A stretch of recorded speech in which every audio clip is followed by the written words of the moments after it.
ये है कौशाम्बी, इलाहाबाद की वो शहर जहाँ गौतम बुद्ध आए थे और ज्ञान दिए थे। उस ज्ञान के बारे में मुझे तो नहीं पता, पर इस खूबसूरत जगह के बारे में बता सकता हूँ। माफ़ कीजिएगा, सनावर भाई बता सकते हैं। तो आज की कहानी शुरू करते हैं।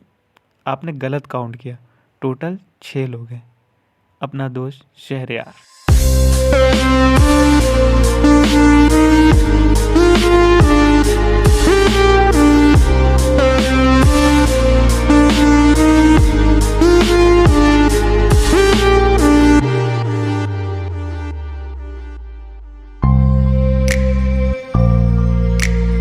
अगर मैं सफ़र में निकला और गलतियां ना हो तो क्या ही कहना। शंभूनाथ में हम सब डाइवर्टेड हो गए थे। कौशाम्बी जाना होगा तो शंभूनाथ मत आना, भटक जाओगे।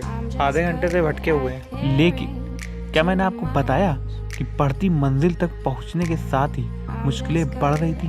पेट्रोल नहीं भरा। वही मैं भी सोच रहा हूँ यार, अभी एकदम टाइट लगा हुआ था भाई। ढक्कन गिर गया, पेट्रोल रास्ते में महक रहा था।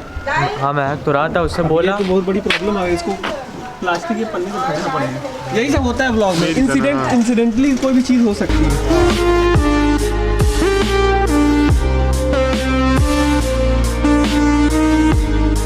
कौशाम्बी से 13 किलोमीटर पहले गांव का नाम क्या है, सराय कुछ करके है जो भी। तो हम और अमान साथ में चल रहे हैं, अमान रुशान और हमजा भी हमारे साथ। काफ़ी थक गए, पीठ कमर दर्द करने लगी। सनावर भाई और शहरयार काफ़ी आगे निकल चुके हैं, तो हम लोगों ने सोचा थोड़ा सा एक ब्रेक ले लें चाय का। लेकिन यहाँ पे चाय का जुगाड़ नहीं है शायद आगे, लेकिन फिर भी लंबा सफ़र था ये और काफ़ी आप देख सकते हैं पीठ हाथ बहुत दुख रहा है। कहाँ देखे हम।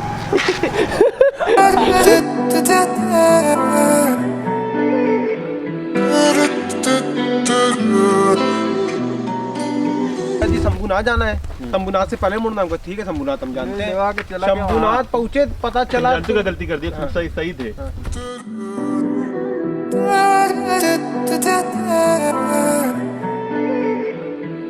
जैसे भी आखिर पहुंच गए कौशाम्बी। समझो फाइनली पहुंच चुके हैं कौशाम्बी। तो अमान, काफ़ी बहुत तुमने इतनी लंबी ड्राइविंग की, क्या रहा एक्सपीरियंस? बहुत ही मतलब पहली बार मैंने इतनी लंबी ड्राइविंग करी और बहुत ही पूरे शरीर में बहुत दर्द हो रही है। खासकर मेरे ये वाले हाथ में आप देख सकते हैं बहुत ज़्यादा दर्द हो रही है। देखो कहाँ, मैं बार बार दिखा रहा हूँ यार। हम दर्द नहीं देख सकते, हम शरीर देख सकते हैं। आप आए हैं तो आप ये दर्द की बात नहीं करिए, क्योंकि आप आए हैं एंशियंट सिटी घूमने। आपको कैसा लग रहा है? आप 4000 साल पुराने शहर में आए हैं। अभी देखते हैं क्या है। कुछ बहुत मतलब ऐसे मैं देख रहा हूँ काफ़ी छोटा छोटा सीन है, बट एक्चुअल में क्या है ये बात करेंगे। यहाँ की नेचुरल खूबसूरती के साथ यहाँ पर टोटल 4 साइट्स हैं जो हम आपको दिखाएंगे। ही आप एंट्री करेंगे तो एंट्री करने के बाद ये सारी चीज़ें फील्ड खुली हुई हैं और बाकी यहाँ पे कुछ मुझे और मज़ा नहीं आ रहा है। अशोक पिलर वहाँ पे भी चलेंगे। हेलो जी, तो ये है अशोक पिलर। एक कौशाम्बी वाला ये अशोक पिलर है और सारनाथ वाला जो हमने आपको दिखाया था वो है। और यहाँ पर जनता लोग बैठी हुई है क्योंकि उनको काफ़ी मज़ा नहीं आ रहा, क्योंकि एक चटियल मैदान टाइप का है। तो ज़्यादातर लोकेशन हिस्ट्री में ऐसी ही होती है, तो इस वजह से they are not enjoying in this place. But यहाँ पे 7 किलोमीटर तक बहुत सारी लोकेशन है। सनावर भी बताइए क्या क्या और देखने को मिलेगा। एंशिएंट सिटी जो थी 16 महाजनपद की, उसमें से एक ये है जिसका नाम है वत्स। ये 7 किलोमीटर के क्षेत्र में फैला हुआ है। जगह जगह आर्कियोलॉजिकल सर्वे ऑफ इंडिया ने थोड़ा थोड़ा खुदाई करके थोड़ा थोड़ा मॉन्यूमेंट्स को निकाला है, लेकिन आप दूर तक देख सकते हैं। ये वॉल दिख रही है, पूरा वॉल है, किले की दीवार है। किले की दीवार के अंदर था, लेकिन सरकार ने अभी उसको एक्सावेट नहीं किया है। क्यों नहीं किया है, शायद उनका जवाब उनके पास भी नहीं है। और देख के बड़ी तकलीफ हो रही है कि यहाँ पे सारी चीज़ें बड़ी उपेक्षित पड़ी हुई। यहाँ पे 2 अशोका पिलर था, एक अशोका पिलर यहाँ पे है और एक शायद ऐसा माना जाता है कि जहांगीर ने उसको उखाड़ के अपरूट करके वहाँ पे इलाहाबाद किले में लगवा दिया, जिसमें उनका भी लेख लिखा हुआ है और गुप्तकालीन राजा हरिशेर का भी उसमें सब लिखा हुआ है। ये पूरा नगर देख रहे हैं, ये उस वक्त ये बस्ती थी, यहाँ पे लोग रहते थे। तो वो उनको एक सही उपदेश जाए, तो यहाँ पे अशोक जी ने एक पिलर को यहाँ पे गड़वा दिया ताकि इसका संदेश वो लोग पढ़ सकें। और यहाँ पे कुआं था जहाँ से लोग पानी पीते थे। ये पूरा नगरी क्षेत्र था, 7 किलोमीटर में फैला हुआ है।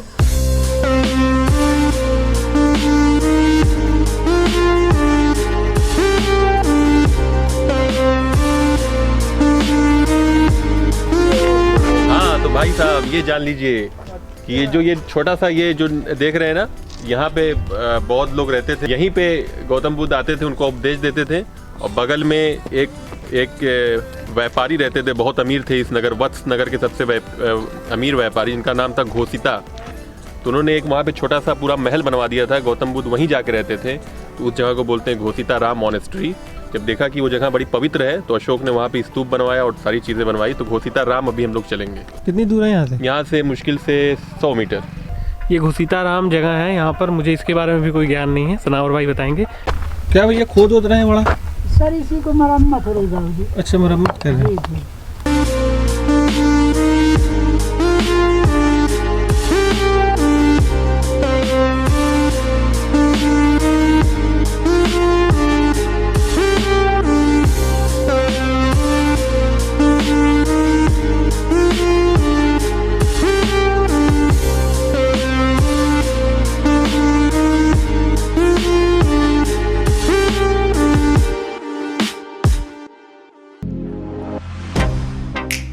Get you out of my mind. It's like I feel it for the first time.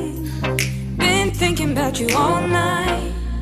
I've been searching for this all my life. You're just my type. I've been looking for a boy who can treat me right. Your dark hair with those eyes so bright. They look into my soul and it sparks my life. Can I take you there? अभी तक दो location देख लिए, दोनों location same ही है। मुझे लगता है तीसरी लोकेशन भी ऐसी होगी।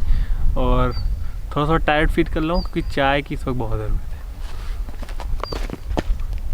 और ये चश्मा हम तक है, वापिस कर दो। Like it was the first time, do you remember? Can I take you there?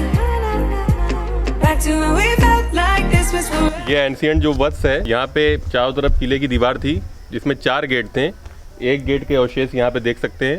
इस जगह को बोलते हैं शयन चिति स्थल बोलते हैं, डिफेंस एरिया बोलते हैं। यहाँ पे गार्ड लगे रहते थे। शहर के अंदर जाने के लिए अशोक स्तंभ स्थल जाना हो या महल जाना हो, उद्यान जी का राजप्रसाद था या फिर घोषिता राम जाना हो, तो यही से एंट्री के लिए एक दरवाज़ा ये था। एक दरवाज़ा दक्षिण में था जहाँ यमुना नदी थी, वो बह गया। एक दरवाज़ा पश्चिम, एक दरवाज़ा, 4 दरवाजे थे शहर में एंट्री के लिए। इसके बाद हम लोग कहाँ जाएंगे? इसके बाद हम लोग लास्ट प्लेस जाएंगे वत्स, जहाँ पे यहाँ के बादशाह थे उदयन, 25वीं पीढ़ी के बादशाह थे उदयन, उनके राजप्रसाद में जाएंगे जहाँ पे गौतम बुद्ध आराम करते थे।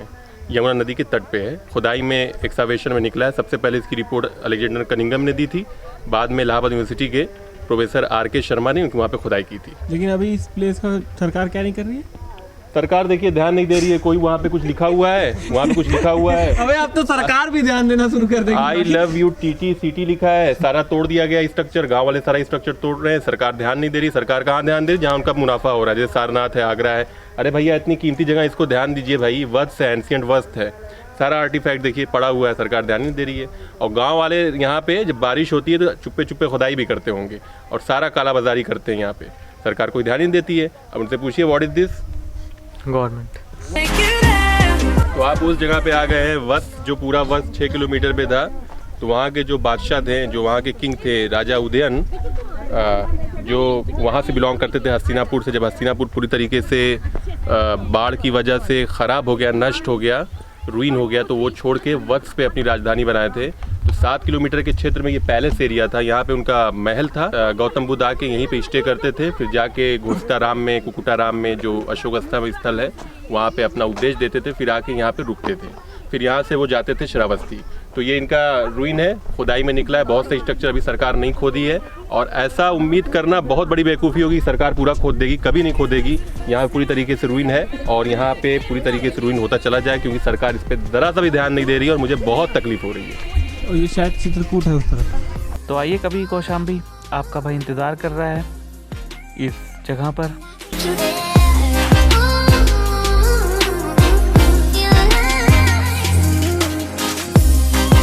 बस यार आज के व्लॉग के लिए इतना ही करते हैं। ख्याल रखिएगा, सुरक्षित रहिए। इंशाल्लाह मिलेंगे आपसे अगले व्लॉग में। और ये सारी चीज़ें यही थी, ये 3 चीज़ें कौशाम्बी में आप आइएगा, 4 चीज़ें अगर आपको इंटरेस्टेड हो तो ज़रूर देखिएगा। ये काफ़ी अच्छा नदी है, देख के काफी अच्छा नदी, काफ़ी अच्छी नदी है। बिहारी टंग क्यों आ रहा है, काफ़ी अच्छी नदी है। बाकी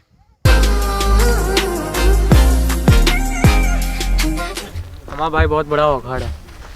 मतलब क्यों ऐसा कह रहे हो? इतने बच्चे बाहर थे, स्कूटी की चाबी वहीं छोड़ दिया था। हाँ?